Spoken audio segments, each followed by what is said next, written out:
A lot of people have gone through a lot of loss. And like the resilience is you're still here. You're a survivor, right? You have survived this. And to honor yourself and to give yourself credit for saying, the biggest gift I can give to the world is to stay here.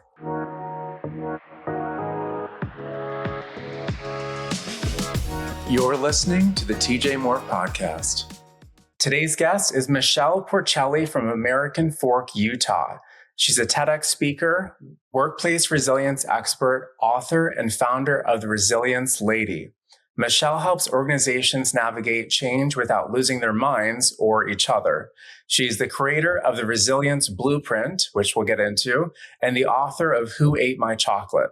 Her engaging keynotes combine humor, practical psychology, and memorable stories that leave audiences inspired and equipped to handle change with confidence. She has spoken to conferences, associations, schools, nonprofits, and corporate audiences. Michelle, thanks for joining me today. My pleasure, TJ. Good to be with you. You've written that the most important workplace skill of 2027 isn't AI, it isn't communication, it isn't even leadership. It's resilience and adaptability. AI will change our jobs. Resilience determines whether we thrive through that change. And we know the average person will work more than 40 years in their life. So how can people apply this concept of resilience to their career?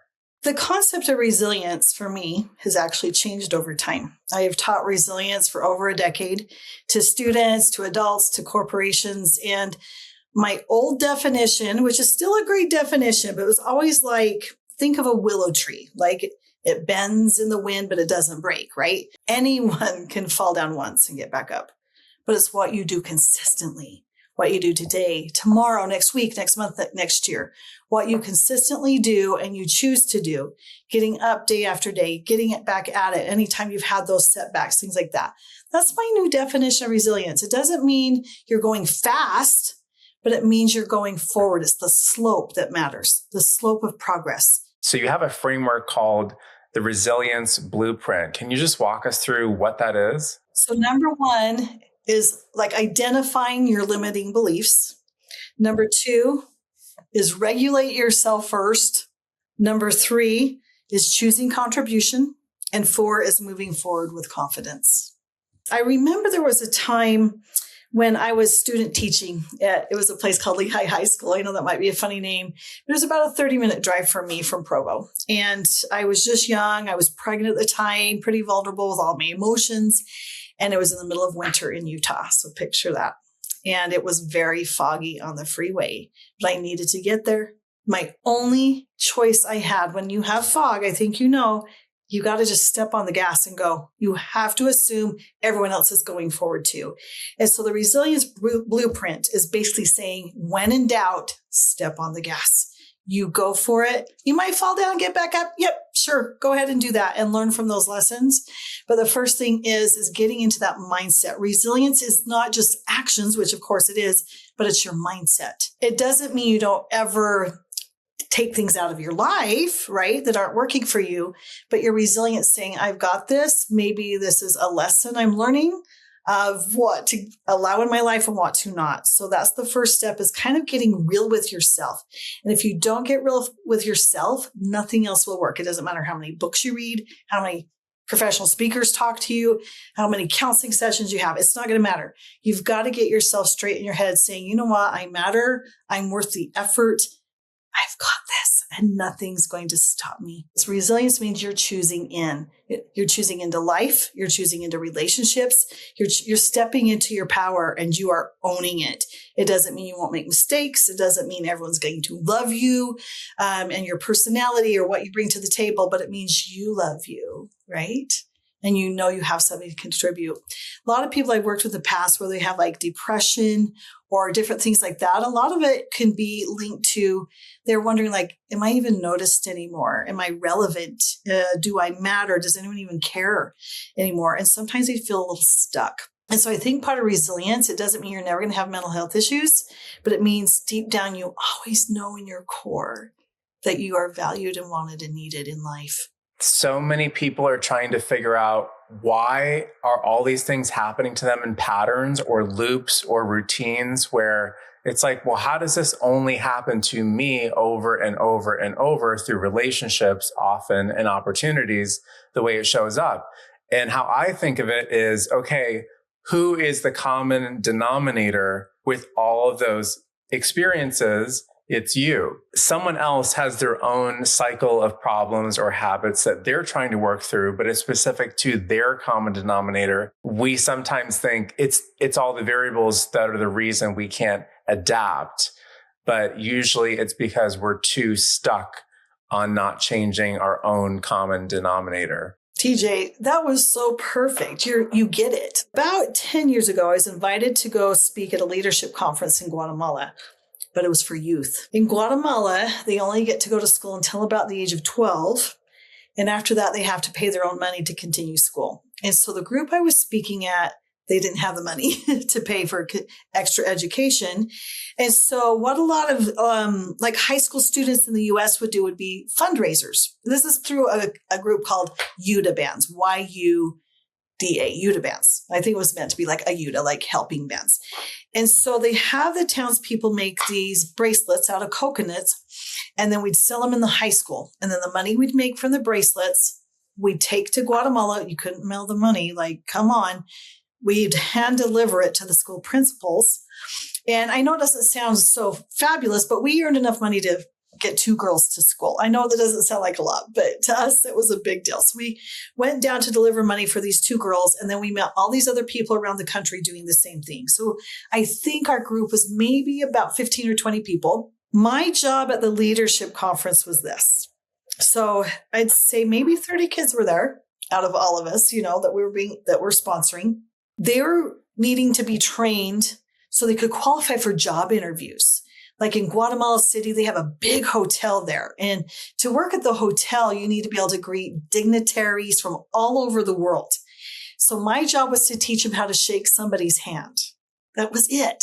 So we're in a circle, and I go around the circle and I'm shaking their hands. All I'm saying is, hi, how are you today? And all they have to say is, I'm fine, thank you. That's it. No big deal, right? They couldn't do it because nobody told me in Guatemala, they don't look you in the eyes if you're an elder. It's a sign of disrespect. Where in America, it's a sign of respect to look someone in the eyes when they're speaking to you directly, right? And so I am thinking, I'm failing these kids. They're not going to qualify for the interviews. They're not going to get hired anywhere. And I'm like, what can I do? Back then, my hair was super short and I kind of looked bald. And so I had, this is real hair, by the way, but I had a fake hair piece. I can't believe I'm telling you this on the podcast. You get great ratings, CJ. I love these stories. Yes, I know. You're like, go for it, lady. So I had a fake hair piece so I didn't look like a toad, like it was so bad. I'm going around shaking hands and there was a loud noise and I turn my head and my hairpiece comes flying off onto the ground.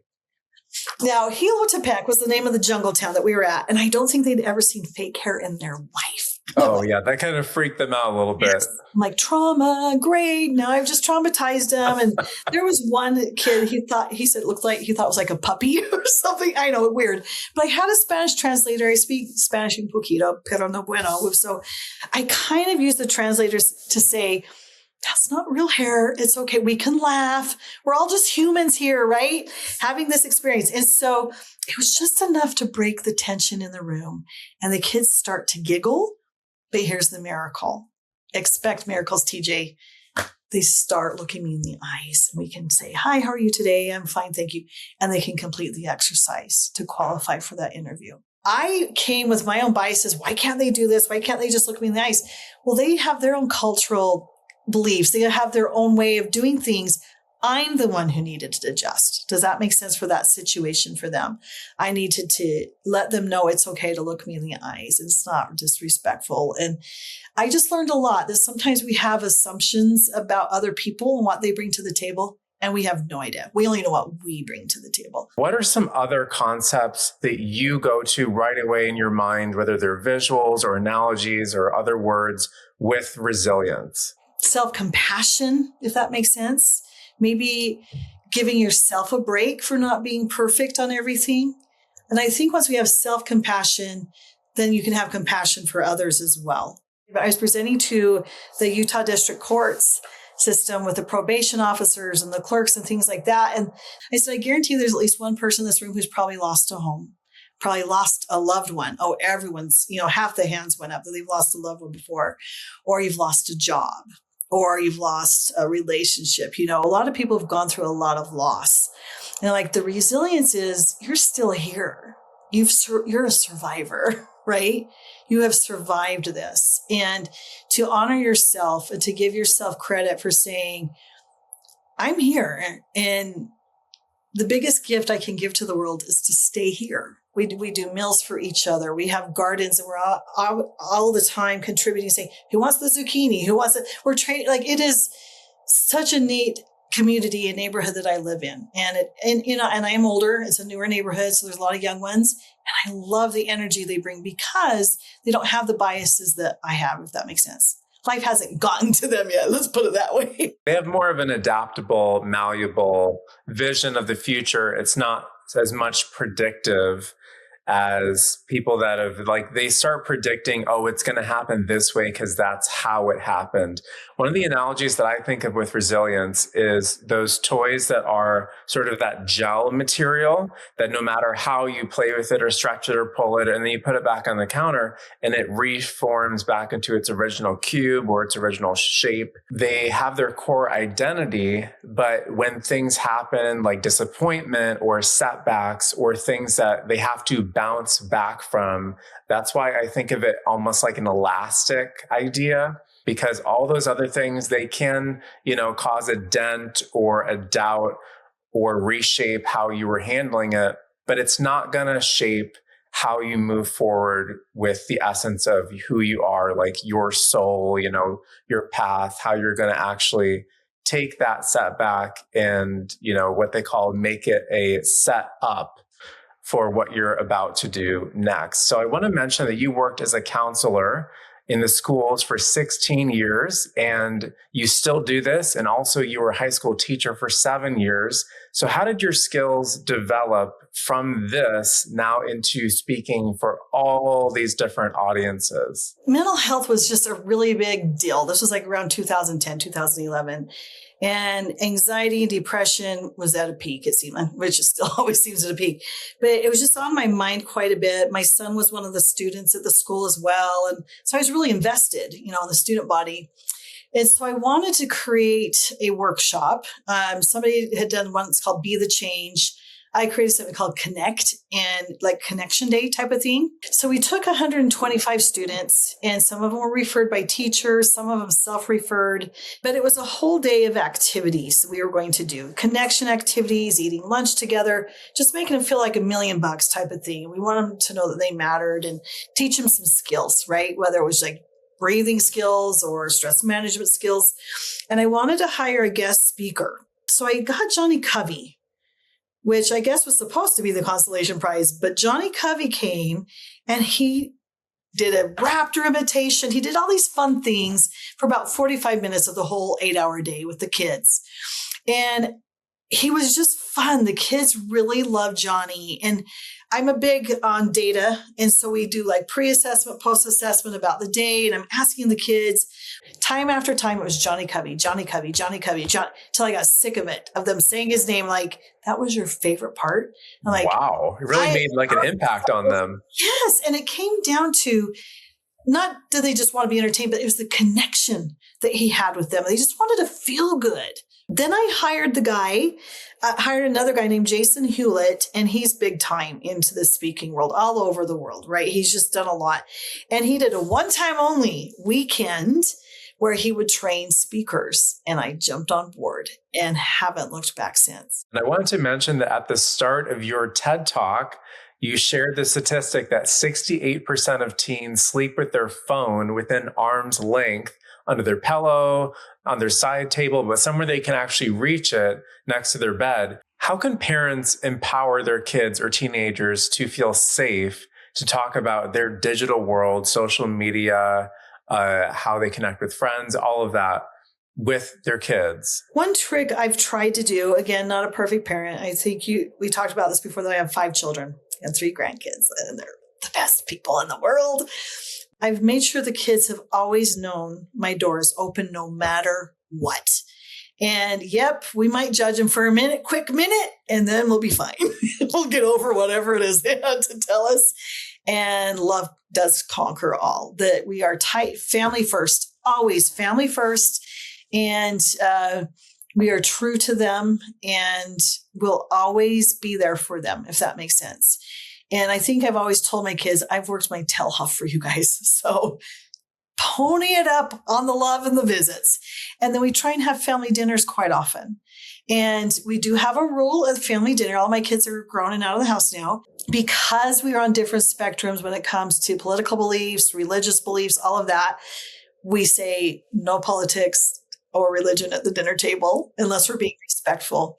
And guess what? My kids honor that. My kids are pretty respectful, although sometimes they drive me nuts with their beliefs because I'm like, what planet are you from? But like you said, they have their own things they're bringing to the table. They're probably in their head saying the same thing. Mom, you're the biggest weirdo on the planet. And sometimes we just look at each other. I'm like, we're just a bunch of weirdos doing this life together. And isn't it great? But we have a lot of fun together, making memories together. If you're the first person your child knows they can call, you have won at parenting. And that's the goal. And sometimes that means swallowing your stinking pride. That means sometimes you zip your lip or you pretend like you have duct tape over your mouth and you just shut the heck up and let them talk without judgment. And that's kind of what I do. Like when you're talking about kids and teenagers, is they're going to make mistakes. You're not going to agree with everything. The word that I kept thinking of with all of this, with kids, parents, teenagers, was approachability. That has to be sort of an intention and a precedent that is set as the parent so that they know, like, okay, they're not going to go straight to anger. They're not going to go straight to judgment. When those things happen on a pattern, then the parent starts getting probably down the list of who they want to call when or contact when they have a problem they can't solve. And I want to ask you about the book that you've written called Who Ate My Chocolate? So can you share with everyone the story behind how you came to write this book? I'll always get people talking to me saying, I don't know what to do. I don't know what to do, whatever. And in my mind, I say, I do know what to do. So this book was kind of my what to do, but it's not steps. It is based on 4 characters. It's 4 elves. They each have a different color. And I used to teach the colors of emotions. It's snack and melt. And those are the 2 like easygoing ones, go with the flow, curious. And then it's crunch is the orange. And then huff is the red guy. When I read the story to corporations, I have them identify which elf they identify most. Are they easygoing and go with the flow? Are they analytical? Are they angry and it's always someone else's fault? Does that make sense? Or are they curious, right? So through the story, what happens is the elves love chocolate and they live in the pantry of expectations. And chocolate represents your expectation of life. Yeah, see, fun. So they go to the pantry every day and it's chocolates there every day. Every day. So they know they can expect it. It's predictable, right? Well, you can probably guess. One day they go to the pantry and the chocolate is gone and they freak out. Melt and crunch like that. They like, you know what? We're going to go find some new chocolate. They're more curious. They're easygoing. But then you have the other 2 elves who stay back. Like, no, it's always been this way. Life has always worked this way. We're going to stay in the pantry. And so the other 2 elves leave and they go and explore and we don't find out what happens to them for yet. So the other 2 are like, what's going on? What's going on? So then finally, Crunch is like, he's the analytical one. He's like, I think the chocolate is somewhere else. I'm leaving, Huff. And Huff's like, you can't leave me. So Huff stays back by himself because he's like, I'm going to prove everyone wrong. So the other 2 that had gone off before, they do go and find the chocolate, but it's in a different form. Sometimes it's not even chocolate. They find like Tootsie Rolls. So it's a different form of chocolate, or they find Skittles now, or they find Cheetos. You know, it kind of gets goofy. You'll have to see the pictures. They're pretty cute. And then Crunch goes and find them. And then finally Huff says, you know what? I'm starving. The chocolate's not coming back, and finally leaves and goes to find the other elves. And then he discovers like, wow, you mean chocolate doesn't have to always look like this all the time. It can be life. So the whole point is once they find each other that sometimes life can still be sweet, even though it's changed. And so when I work with students who've gone through their parents getting a divorce, or maybe they've moved, or they're going to a new school, or maybe they've had a death of their dog or a loved one, we can talk about who are you when you handle change. And guess what? Life probably isn't going to be the same as it was before, but it can still be pretty sweet. And so it's called Who Ate My Chocolate? You can find it on Amazon or when they go to my website. When I do my presentations, I actually give people a free book. We give them away. Wow. That's because of the foundation. We've had some good donors that they believe in our purpose. They believe in Who Ate My Chocolate. They believe in Uplift Works Foundation, which is a foundation I run. And I'm the executive director. And so we give away the books for free.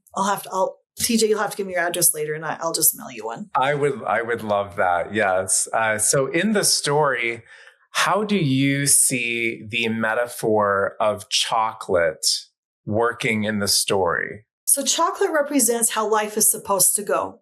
So you picture what was that? And so I remember when I was younger, I pictured myself being like Wonder Woman, and I pictured my house and my kids and even the car I would drive, right? So it represents the way life is supposed to be.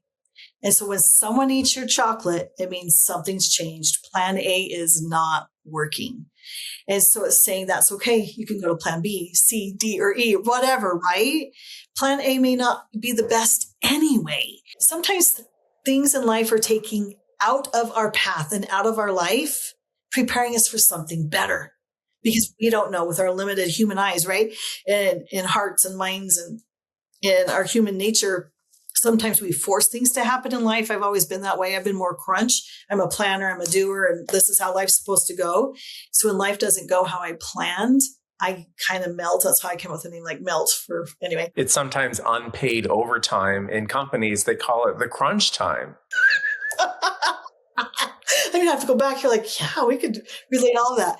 And so, yeah, it was just kind of that to help people go through change and that adaptability. So like in the world of AI, yes, and AI is going to be changing too, TJ. Emotional intelligence isn't negotiable anymore. You've got to have discernment.